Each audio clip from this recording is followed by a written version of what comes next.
हळद रुसली कुंकू हसले या मालिकेच्या आजच्या भागाची लेटेस्ट त्याचबरोबर इंटरेस्टिंग अपडेट आपण आपल्या आजच्या या व्हिडिओमध्ये जाणून घेणार आहोत. तर अजिबात वेळ वाया न घालवता सुरुवात करूया आपल्या आजच्या या व्हिडिओला. तर आजच्या भागात आपण पाहतो की इकडे आता दुष्यंतचे वडील हे घराच्या बाहेर आलेले असतात आणि म्हणत असतात की तुम्हा सगळ्या गावकऱ्यांना आजच्या आज निर्णय हवा ना, मग काही हरकत नाही, आजच्या आज निर्णय तुम्हाला मी देतो. तर कृष्णा या घरची सून होईल हा शब्द मी देतो तुम्हाला आणि कृष्णाचं लग्न या घरातल्या वारसदाराबरोबरच होईल आणि तो असेल, त्याबरोबर बाळजाबाई म्हणतात, आणि तो असेल ह्या घरचा सगळ्यात लाडका सपूत म्हणजेच जयकांत रांगडे पाटील. आता हे ऐकल्याबरोबर गावातल्या सगळ्याच लोकांना खूप मोठा आश्चर्याचा धक्का बसतो.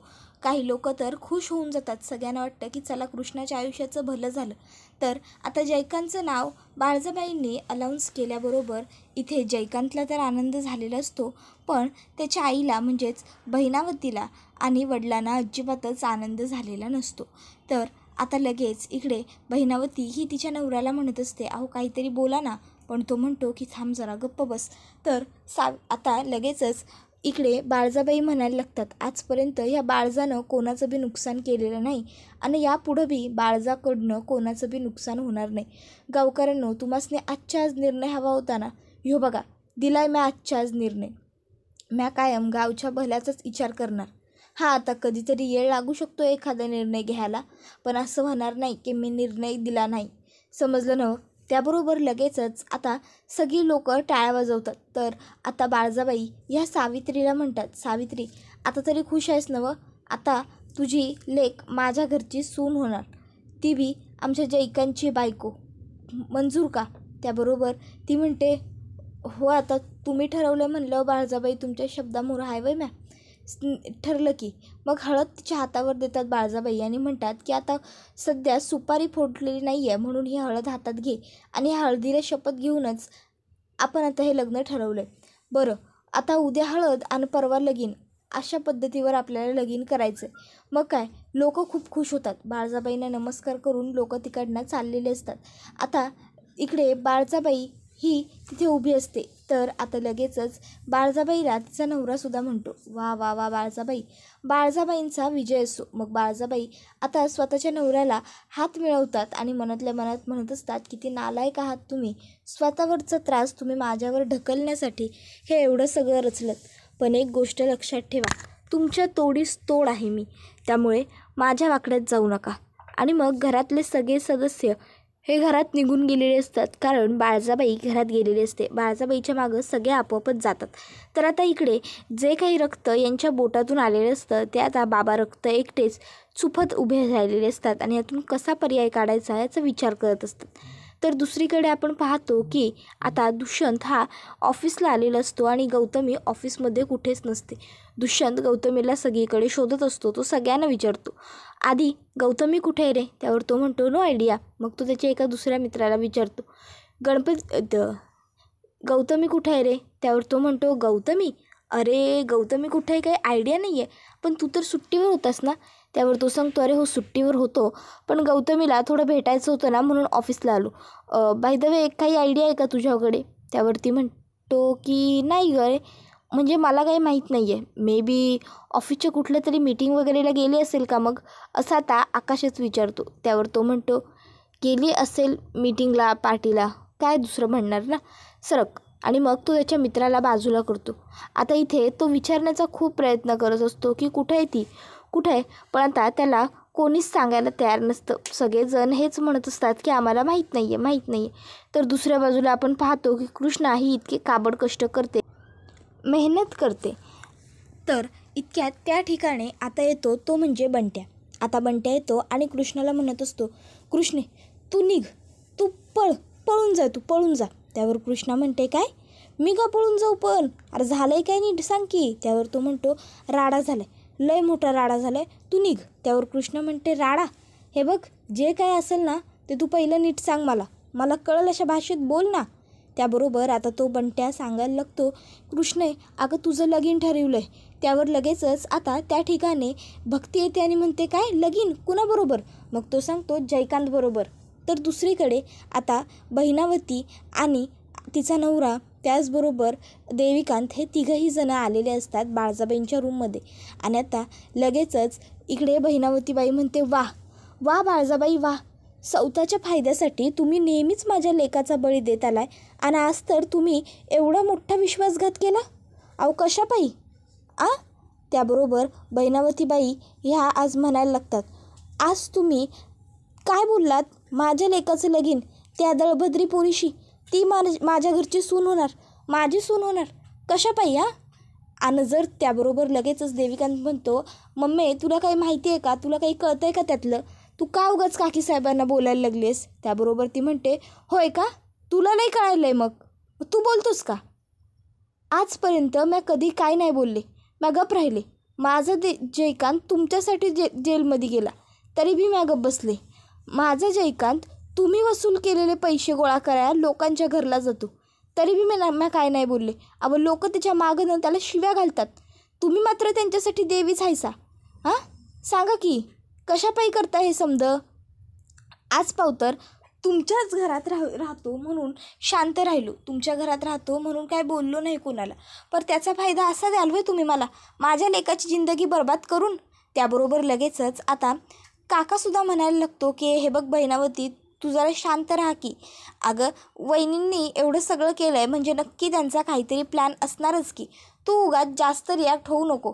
त्याबरोबर ती म्हणते, अहो किती दिवस अजून मी काय बी नाही बोलायचं का, असं मी समजा सहन करायचं. माझ्या लेकाचा या समजात काय दोष आहे, यासनी जर वापरायचंच आहे, काही प्लॅन करायचंच आहे तर स्वतःच्या लेकाबरोबर करू देत की, स्वतःच्या लेकाचं लगीन लावू देत ना त्या कृष्णाबरोबर. आज पाव तर ह्याच म्हणत आल्या नवं का त्या लोकांची लायकी बी नाही आपल्या उमऱ्याच्या वर चढायची म्हणून. मग आज स्वतःचाच नियम स्वतःच मोडताय. आज पाव तर आम्ही तर तुमचा नियम बरोबर पूर्ण केलाय की. त्याबरोबर लगेचच आता मात्र जोरात ओरडतात बाळजाबाई, गप्प बस. तर त्या म्हणतात, का गप्प बसू, सांगा की, लय कंठ फुटलाय आज तुला. त्याबरोबर लगेचच आता बाळजाबाईंनी असं म्हटल्याबरोबर ती गप्प बसते. तर त्या सांगतात, हे बघ एक गोष्ट लक्षात ठेव, आम्ही जे म्हणतो तेच करतो. आणि राहिला प्रश्न त्या दळभद्री पोरीचा, तर ती पोरगी आपल्या घरात ज्या पावलांनी येणार आहे नवं त्याच पावलांनी माघारी परत जाणार आहे. समजलं असेल तर जीवाला जरा थंड घे आणि गप्प बस. विचार कर की आज पाव तर कधीतरी नुकसान केलं आहे व्हय आम्ही तुझं, बोल की. त्याबरोबर आता मात्र इथे तिच्या तोंडातून एकही शब्द फुटत नाही. मग बाळजाबाई म्हणतात, नाही केलं नवं, मग यापुढं तरी कशापायी करू, कशाला उगाच काहीतरी बडबडायल्यास, गप्प बसायचं, समजलं ना. तरी ते देविकांत मात्र खूप खुश असतो. तो म्हणत असतो, चला काकीसाहेबांच्या निर्णयामुळे कृष्णाचं आणि माझं लवकर लग्न होणार, अतिवेगाने कृष्णा माझी होणार. तर इकडे भक्तीसमोर येऊन आई सांगत असते की म्या ठरवलं कृष्णाचं त्या जयकांत साहेबांबरोबर लगीन. त्याबरोबर भक्ती म्हणते, काय आई तू, अगं तो जयकांत कसा आहे तो तुला माहीत नाही का, कशापायी केलं हे समज तू, काय गरज होती तुला हे सगळं करायची. त्याबरोबर लगेचच सावित्री म्हणते, अगं असं काय करतीस, तिच्या जिंदगीचं आता सोनं झालं की, तो जयकांत कसा का असे ना. त्याबरोबर लगेचच भक्ती म्हणते, आई काय बोलायलास तुला तरी कळायलंय काय, अगं तू तुझ्या फायद्यासाठी माझ्या कृष्णीच्या आयुष्याचं कशापायी वाटोळं करायला लागल्यास. मला तर आता डाऊट यायलाय, तू कृष्णीला सौदा वगैरे करून तर आलेली नाहीस नवं, का करतेस असं. त्याबरोबर ती म्हणत असते, भक्ते तोंड सांभाळून बोल, काय बी उगाच बोलू नगस. त्याबरोबर ती म्हणते, अगं म्या काय बी नाही बोलत आहे, तू काय बी करून आल्यास म्हणून म्या काय बी बोलतोय, समजलं नवं तुला. त्याबरोबर ती म्हणत असते, हे बघ भक्ते, स्वतःचा संसार तर मोडलायस, आता उगाच तुम्हाला शहाणपणा शिकवू नगस. एक गोष्ट लक्षात ठेव, म्या तुझी आय आहे, म्या तुला जन्म दिलाय, तू मला नाही, त्यामुळं मला अक्कल शिकवायची नाही, समजलं नवं. त्याबरोबर लगेचच भक्ती म्हणते, आई का म्हणून बोलायचं नाही, सांग की. अगं तू तुझ्या फायद्यासाठी जर माझ्या कृष्णीचं आयुष्य उद्ध्वस्त करणार असशील नवं तर म्या गप बसायचो नाही. अगं बघ की तिच्याकडं काय दोष आहे या समजात तिचा, कशापायी तिला बळीचा बकरा करायलास तू, बोल की गं, तू तुझा फायदा बघायलास नवं या समध्यात. पर एक गोष्ट लक्षात ठेव, या समध्यानं जर माझ्या कृष्णीचं आयुष्य उद्ध्वस्त होणार असेल नवं तर म्या तुला असं काय भी करू द्यायची नाही, समजलं. तर आता लगेचच सावित्री म्हणत असते, ए भक्ते गप्पा, उगाच माझ्या नादी लागायचं नाही, आता त्या दोघीजणी इतक्या जोराने भांडायला लागतात. तर आता कृष्णाला मात्र हे सगळं कळतच नसतं की बापरे हे सगळं काय घडतंय. हे सगळं बंट्यासुद्धा बघतच राहिलेला असतो, कारण बंट्यालासुद्धा काही सुधरत नसतं की आपण काय बोलावं आणि काय करावं. तर लगेचच इथे सावित्री म्हणत असते, म्या ठरवलं आहे नवं, तर तसंच होणार. जयकांत शेठ आणि कृष्णाचं लगीन होणार म्हणजे होणार, आणि ह्यात काय बी बदल नाही होणार, समजलं नवं. त्याबरोबर भक्ती म्हणत असते, आहे हे बघ, असं काय बी नाही होणार. तुला बी चांगलं माहिती आहे तो जयकांत चांगला नाही आहे, तरी बी कशापायी तुला हे समज करायचं आहे. हां, लोक त्याच्या नावानं शिव्या घालत फिरतात, त्याच्या नावानं बोंबलत हिंडतात, आणि तरी बी त्याला माझी भन का द्यायची तुला. हे बघ, मला हे पसंत नाही, त्यामुळं जयकांतचं आणि कृष्णीचं लग्न होणार नाही म्हणजे नाही, कळलं नव्हं तुला. तर कृष्णाला इथे आठवत असतं की ज्यावेळेस ती शेतामध्ये काम करण्यासाठी गेली होती, तर जयकांत तिच्याकडे गेला होता आणि त्याने तिच्यावरती विकृत पद्धतीने हात फिरवून तिला म्हणाला होता की आता राणे सरकार व्हा की आमच्या, अहो काळजी नका करू, तुम्हासनी फुलासारखं जपतो आम्ही. अहो खरंच या आमच्या संगट, कधीतरी आमच्या मळ्याची राणी व्हा की, जिथं बोट ठेवाल नवं ती जमीन तुमच्या नावावर करून टाकतो. अहो एवढं कष्टाचं जीवन तुम्हासनी जगावं नाही लागणार, कायमच्या आमच्या होऊन जा. फक्त बघा मग पुढं घडतं कसं कसं, गाणं काय काय तुमच्या मर्जीप्रमाणे, एवढं काबाड कष्ट बी करावं नाही लागणार हो. म्हणून म्हणालोय, जिंदगी एकदम निवांत जगाल, सुखासुखी. राणीसाहेब ऐकताय का, व्हा की आमच्या मळ्याची राणी.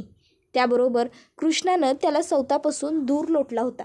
मग लगेचच तिला आठवायला लागतं काल रात्री त्यानं कशा पद्धतीनं तिला थांबवून धरलं आणि सौताच्या जवळ खेचून घेत म्हणाला, एक सौदा करूया, तुमची जमीन तुमचं कर्ज आम्ही समज काही माफ करून टाकतो, फक्त आमच्या मळ्याची राणी व्हावं लागेल. आता हे सगळं कृष्णाला आठवत असतं आणि अचानक तिला आठवण येते, ती म्हणजे तिच्या वडिलांची.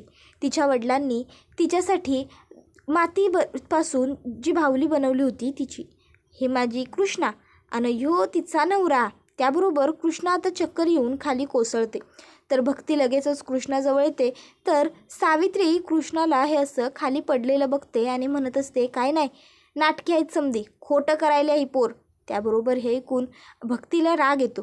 तर सावित्री ही तिकडनं कृष्णाला न बघताच निघून जाते. त्याबरोबर भक्ती लगेचच आता कृष्णा, ए कृष्णे अगं उठकी, कृष्णे काय व्हायलं तुला, कृष्णे ए कृष्णे, बाय माझे ए बाय, बाळा डोळं उघडकी, अगं ए कृष्णे उघडकी डोळं, मला बघ की, असं म्हणायला लागते. तर कृष्णा काही डोळे उघडत नसते, रिस्पॉन्स करत नसते. मग ती लगेचच बंट्याला सांगते, बंट्या उभा काय, जा की लवकर घरातनं पाणी घेऊन ये जा. त्याबरोबर बंट्या म्हणतो, वय वय आलोच. आणि मग आता बंट्या हा पाणी आणण्यासाठी तिकडनं गेलेला असतोय. बंट्या पाणी घेऊन आल्याबरोबर लगेचच भक्ती कृष्णाच्या डोळ्यावरती पाण्याचा हपका मारते आणि कृष्णाला म्हणते, कृष्ण ए बाळा, कृष्णे अगं डोळे उघड की, कृष्णे ए बाय माझ्याकडे बघ, डोळे उघड की कृष्णे, डोळे उघड. त्याबरोबर आता हळूहळू कृष्णी डोळे उघडत असते. भक्तीच्या जीवात तसा तसा जीव येत चाललेला असतो. कृष्णा म्हणत असते, बघते. त्याबरोबर भक्ती म्हणते, वय कृष्णे, हाय माहीत, बोल की कृष्णे बोल. त्यावर कृष्णा म्हणत असते, बघते नाही करायचं ग लगीन, मला नाही करायचं त्या जयकांत बरोबर लगीन. आय काय म्हणायला, बघते मी खरं बोलायलो, मला नाही करायचं ग लगीन. त्यावर भक्ती म्हणते, वय कृष्णे वय, मला कळायलं हां. त्यानंतर रात्रीची वेळ असते. तर आता भक्ती ही देवाकडे मागणं मागत असते, आता माझ्या कृष्णीच्या आयुष्याला तूच वेगळं वलन दे आणि वाचव तिला आता. तर इकडे आता दुष्यंत हा आलेला असतो, तो म्हणजे थेट इथे गौतमीच्या घरी. आणि आता तो म्हणत असतो की येस, आता मी गौतमीला गुड न्यूज देणार आणि आईला तिची सून देखील मिळणार. इतक्यात येऊन तो दरवाजा उघडतो आणि त्याच्यासमोर एक खूप विचित्र दृश्य येतं. आणि ते म्हणजे असं असतं की गौतमी एका परपुरुषाबरोबर बेडवरती झोपलेली असते आणि ते बघून दुष्यंतला खूप मोठा धक्का बसलेला असतो. त्याच्या हातात जो फ्लॉवरचा बुके असतो तो खाली पडतो, तसाच कोसळतो. दुष्यंत काही न बोलता दरवाजा पुन्हा बंद करून घेतो आणि तिकडनं निघतो. आणि आता चालताना त्याला कळत नसतं की आपण काय करावं, काय बोलावं, कसं बोलावं. त्याला म्हणजे खूप मोठा धक्का बसलेला असतो. कसं रिॲक्ट व्हावं, काय रिॲक्ट व्हावं हे काहीच त्याला कळत नसतं. तर एकीकडे कृष्णाचं सुद्धा जयकांत बरोबर लग्न ठरवलेलं असतं, ते सुद्धा तिच्या आईनं स्वतःहून जाऊन, त्यामुळं तिलासुद्धा काय बी सुधरत नाही आहे, काय बी कळत नाही आहे का हे समजा काय होतं आहे आणि हे समजा तिच्याच बाबतीत का होतं आहे. तर दुसरीकडं ज्या गौतमीवरती मी एवढं प्रेम केलं त्याच गौतमीनं मला फसवलं, हे समजा तिनं कशापायी केलं, का केलं, हा एवढा मोठा प्रश्न इकडे दुष्यंतच्या मनात सुद्धा पडला आहे. थोडक्यात काय तर दोघांच्याही आयुष्याची सध्या फक्त बरबादी आणि बरबादीच सुरू आहे. पण मग ही दोघंजणं आता एकत्र तरी कशी येणार आणि या दोघांच्या आयुष्याची आबादी कशी होणार, तुम्हाला काय वाटतं ते आम्हाला कमेंट करून नक्कीच सांगा. त्याचबरोबर आपल्या नक्की सिरियलमध्ये काय काय घडतं आणि काय काय नाही यासाठी आपल्या चॅनलला सबस्क्राईब जरूर करून ठेवा. त्याचबरोबर बेल आयकॉनसुद्धा प्रेस करा, जेणेकरून तुम्हाला पुढच्या प्रत्येक व्हिडिओचं नोटिफिकेशन मिळत जाईल आणि सर्व व्हिडिओंचा आनंद हा अगदी उत्तम पद्धतीने घेता येईल. आजच्या पुरतं इथंच थांबू. नेमकं पुढे काय काय घडतं हे जाणून घेण्यासाठी चॅनलला सबस्क्राईब करा, बेल आयकॉन प्रेस करा. पुढचा व्हिडिओ येईपर्यंत टाटा बाय बाय, धन्यवाद, take care all of you.